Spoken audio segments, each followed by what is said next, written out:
Hello everyone, কেমন আছেন সবাই?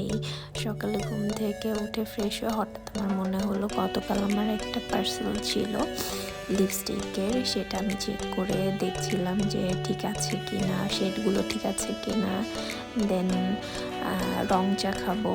দ্যাটস ওয়াই আমি বারান্দায় যে আমার লেমন গ্রাসের ওখান থেকে লেমন গ্রাস কেটে নিচ্ছিলাম। এই চাটা মূলত আমি লাস্টবার যখন ইন্ডিয়ায় গিয়েছিলাম আমার দিদি ভাই ছোটো বৌদি আর কি, ওর কাছ থেকেই আমার লেমন গ্রাস দিয়ে রং চা এটা আমি শিখেছিলাম কীভাবে বানাতে হয়। দেন বেরিয়ে গেছিলাম। গতকাল রাতে বৃষ্টি হয়েছে, তাই বাইরের ওয়েদারটা একটু ঠান্ডা আজ। তারপর শপিংয়ে চলে যাই। আজকে একটু লেজি ডে। আমি মূলত আমার পূজার যে কামিজ এটা দেখার জন্যই এসেছিলাম যে এবার একটু ইউনিক ডিজাইনের মধ্যে আমি খুঁজছিলাম যে অ্যাজ ইউজুয়াল সবসময় যেরকম পরি ওরকম চাচ্ছিলাম না, তো মন মতো পাচ্ছিলাম না।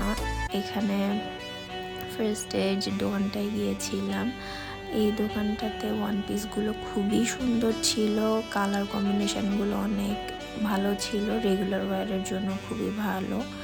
তারপরে যে দোকানেই যাচ্ছিলাম সব দোকানে এত ভারী ভারী কাজ দেখাচ্ছিল আমাকে, যেগুলো আসলে আমার পছন্দ ছিল না। আমি একটু ইউনিক ডিজাইনের মধ্যে চাচ্ছিলাম।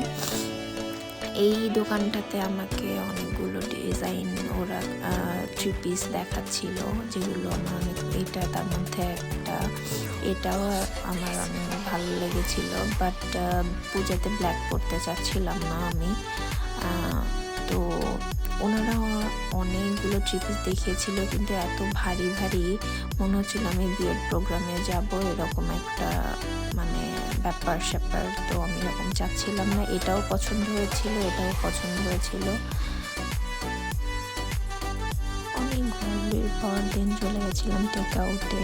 এটা আমার অনেক পছন্দের, ওদের খাবারটা সিরাচের উইংস, বার্গার অ্যান্ড দেশি ফ্রেঞ্চ ফ্রাই।